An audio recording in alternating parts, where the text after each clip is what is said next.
जोजो किड्स। आलसी तितलियां। दो तितलियां एक साथ एक बाग में रहती थीं। बाग के पास ही एक छोटा सा पेड़ था।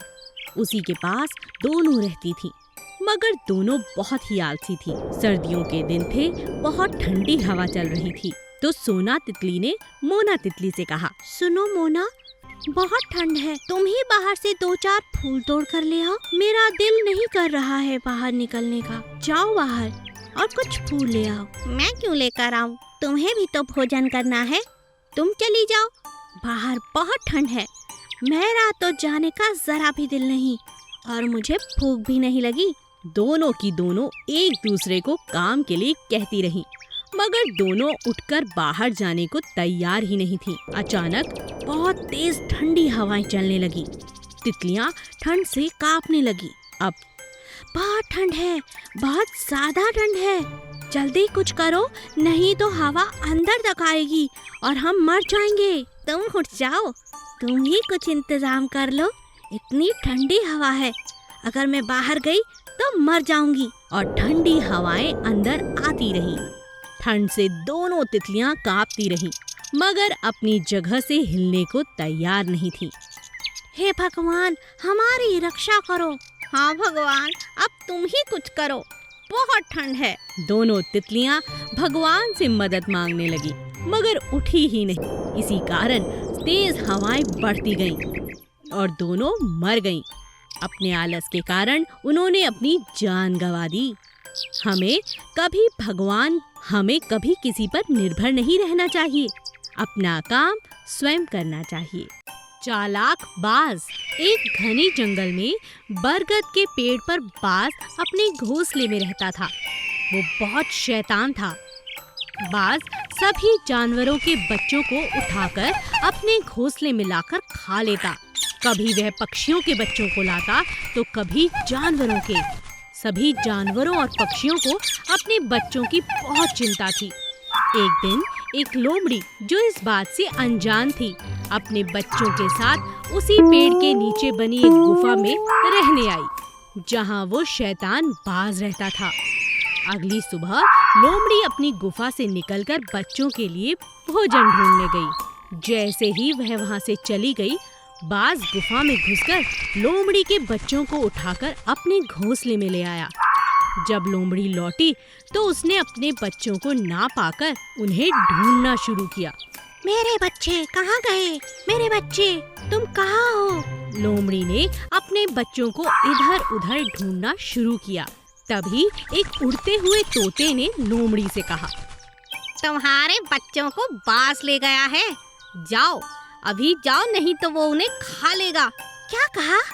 बाज? हे बाज, मुझे मेरे बच्चों को लौटा दो। ये अभी बहुत छोटे हैं, इन्हें मत खाओ, इन्हें लौटा दो। बाज जानता था कि लोमड़ी उसके घोंसले तक नहीं पहुंच सकती। नहीं, मुझे बस इन्हें ही खाना है। आज मेरे पास खाने के लिए और कुछ नहीं है। बाज ने लोमड़ी की बातों पर कोई ध्यान नहीं दिया। लोमड़ी को इस बात पर बहुत गुस्सा आया। लोमड़ी ने एक उपाय निकाला। लोमड़ी पास बने मंदिर से जलती हुई लकड़ी को लेकर आई और बाज को डराने लगी। अगर तुमने मेरे बच्चों को नहीं छोड़ा तो मैं इस पेड़ को आग लगा दूंगी। धुएं से तुम भी मर जाओगे और इस आग में तुम भी मर जाओगे। अगर तुमने मेरे बच्चों को खाया, मैं तुम्हें जिंदा नहीं छोड़ूंगी। आग की गर्मी और धुएं से बाज बहुत डर गया और उसने लोमड़ी के बच्चों को लौटा दिया। लोमड़ी के छोटे छोटे बच्चे माँ के पास दौड़ते हुए आए। लोमड़ी को पाकर सभी बच्चे बहुत खुश हुए। लोमड़ी ने अपनी समझदारी से अपने बच्चों की जान बचाई। मछली और मोर। नदी के किनारे एक सुंदर सा मोर रहता था, जो नदी में रहने वाली सोना मछली का सबसे अच्छा दोस्त था। दोनों पूरा दिन साथ में रहते। मोर रोज मछली से मिलने आया करता था। एक दिन मोर ने देखा कि एक मछुआरा बहुत सी मछलियों को पकड़ने के लिए जाल बिछा रहा था। हे भगवान, अब क्या होगा? मेरी दोस्त सोना अभी आती ही होगी मुझे मिलने। आज तो उसे ये मछुआरा कहीं अपने साथ ही ना ले जाए। मुझे कुछ करना चाहिए। हे भगवान, मेरी मदद करो। तभी उसने पास ही खेल रहे चूहे से मदद मांगी।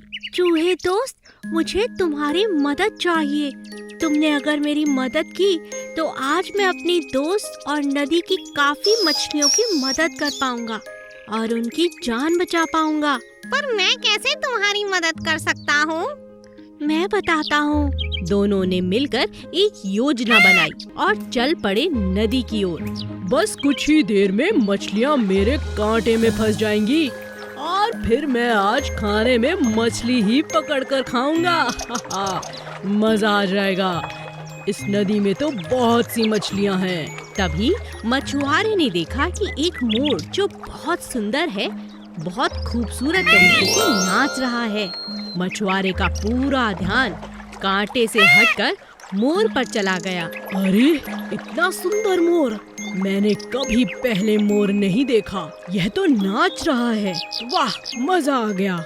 इसी बात का फायदा उठाकर एक चूहा मछुआरे के कपड़ों में घुस गया और दूसरे ने जोर से मछुआरे के जाल को काटना शुरू किया। अरे अरे, ये क्या? मेरे कपड़ों में क्या है? अरे बचाओ! अरे अरे, ये चूहा कहाँ से आया? अरे भागो! चूहे के काटते ही मछुआरे के हाथ से जाल छूट गया और वो दुम दबाकर जंगल से भाग गया।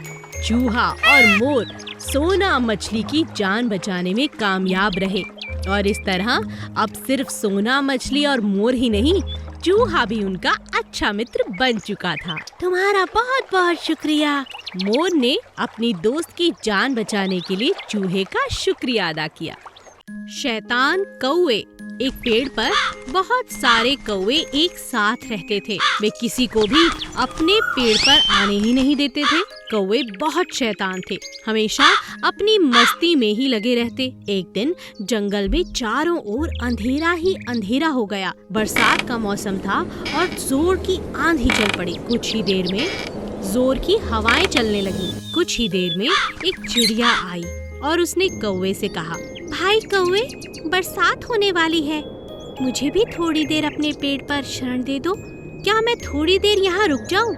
मौसम ठीक होते ही चली जाऊंगी। नहीं नहीं। नहीं नहीं, तुम यहाँ से कहीं और चली जाओ। हमारे पेड़ पर हम पहले ही बहुत सारे कौवे हैं और हमारे बीच में तुम्हारा क्या काम?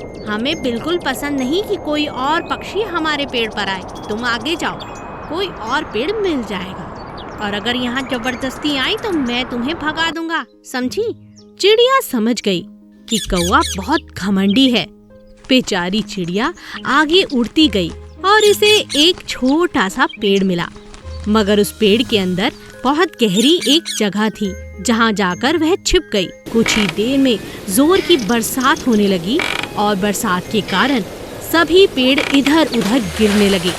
चिड़िया का पेड़ बहुत छोटा सा था मगर मजबूत था, इसी कारण वह पेड़ नहीं गिरा। पूरी रात बरसात होती रही। जब सुबह हुई तो चिड़िया ने देखा कि सारे कौवे नीचे पड़े हुए थे, क्योंकि ओलों की मार के कारण सारे कौवे उस पेड़ से नीचे गिर गए थे। एक कौवे ने चिड़िया को देखा और बोला, तुम यहाँ पर थी, तुम्हें कुछ नहीं हुआ? हमें देखो, कितनी चोट आई है। आंधी और ओलों के कारण हमारा पेड़ गिर गया और हमें बहुत चोट आई है। भगवान ने मुझे सहारा दिया। भगवान के भरोसे ही मैं इस पेड़ पर रही, इसी कारण मैं आज भी जिंदा हूँ। मुझे तो एक खरोंच भी नहीं आई। तुमने तो मेरी मदद भी नहीं की, इसीलिए भगवान ने तुम्हें दंड दिया है। चिड़िया की बात सुनकर कौवे बहुत शर्मिंदा हुए।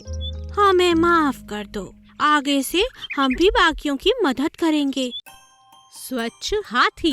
एक जंगल में हाथी रहता था। उसे साफ सफाई का बड़ा शौक था और खुद को भी हमेशा साफ रखता था। वह जिस भी जानवर को गंदा देखता उसे वहीं डांट लगा देता। हमेशा गंदे क्यों रहते हो? जाओ, स्वच्छ रहो, अपने आप को साफ सुथरा रखा करो। जानवरों को उसकी बातों का बहुत बुरा लगता। हाथी ने देखा कि उसका शरीर बुरी तरह गंदा हो चुका है। मैं कितना गंदा हो गया हूँ। आज सुबह ही तो नहाया था। मेरे हाथों और पैरों में कीचड़ लगा है। मुझे नदी पर जाकर दोबारा नहाना होगा। और हाथी नदी की ओर चल पड़ा। उसने देखा सारे जानवर कीचड़ से गंदे हो रखे थे, लेकिन वे सब मिलकर नदी में खेल भी रहे थे और नहा भी रहे थे। तभी मगरमच्छ ने हाथी को देखा और आवाज लगाई, हाथी जी आ जाओ, आप भी नदी में हमारे साथ नहाओ, बहुत मजा आएगा। नहीं, तुम सबके साथ मुझे नहीं नहाना। तुमने तो सारा पानी गंदा कर दिया। अगर मैं तुम लोगों के साथ नहाया तो मैं और भी गंदा हो जाऊंगा। ठीक है, तुम कहीं और चले जाओ। हाथी वहाँ से आगे बढ़ा और दूसरे तालाब के पास पहुँचा। वहाँ मेंढक मछली अपने दोस्तों के साथ नहा रहे थे। क्या करूं मैं? हर जगह नदी में, तालाब में सब जानवर एक साथ नहा रहे हैं। अब कोई और चारा नहीं, मुझे भी इनके साथ नहाना होगा। मैं और गंदा नहीं रह सकता। क्या मैं भी तालाब में नहाने आ सकता हूँ? हाथी ने मेंढक से कहा। हाँ, हाथी जी आ जाओ, हमें अच्छा लगेगा। मैंने तुम सबको कितना बुरा कहा, फिर भी तुम मुझे अपने साथ बुला रहे हो। मुझे माफ कर दो, मुझे अपनी गलती का पछतावा है। अरे इस पानी में तो बहुत मजा आ रहा है। हाथी को सभी जानवरों के साथ तालाब में मजा आने लगा। अरे मैं तो ऐसा सोचता था कि बाहर रहने में ही भलाई है, मगर तुम लोगों के साथ नहाना बहुत दिलचस्प है। तुम्हारा बहुत बहुत शुक्रिया। सबने हाथी का स्वागत बड़ी अच्छी तरह से किया। हाथी उनके साथ मजे से नहाया और दोबारा स्वच्छ हो गया। बूढ़ा कौवा और तितली। एक पेड़ पर एक बूढ़ा कौवा रहता था। कौवा दिन में अपने घोंसले में आराम से सोता। बूढ़ा होने के कारण कोई और पक्षी कौवे को परेशान नहीं करता था। मगर एक दिन तितली वहीं नजदीक पेड़ के पास आने लगी। वहाँ फूलों का एक बड़ा सा बागीचा था। तितली बहुत सुंदर गाना गाती थी, मगर बूढ़ा होने के कारण कौवे को तितली के गाने बिल्कुल अच्छे नहीं लगते थे। कौवे ने तितली को बहुत मना किया। सुनो तितली, तुम ये गाने मत गाया करो। मेरी नींद बहुत खराब हो जाती है और तुम्हारा इस तरह जोर जोर से चिल्लाना और गाना मुझे पसंद नहीं है। तो तुम कहीं और जाकर लेट जाओ। मुझे तो गाना बहुत पसंद है और यहाँ बागीचा है। फूलों के आसपास मंडराती हूँ और गाती हूँ। इसमें तुम्हें कोई परेशानी नहीं होनी चाहिए। कौवे के कई बार कहने पर भी तितली ने कभी उसकी बात नहीं मानी। एक दिन कौवे ने तितली को अपने घर बड़े प्यार से बुलाया। एक योजना बनाने के बाद, सुनो तितली, अब तो हम दोस्त हो गए। रोज तुम्हारा गाना सुनता हूँ। बूढ़ा हूँ इसीलिए कहीं जा भी नहीं सकता। आज मेरे पास बहुत भोजन है। आज तुम मेरे यहाँ दावत पे आ सकती हो। सच? ऐसा है? ठीक है, मैं तुम्हारे घर दावत पे जरूर आऊंगी।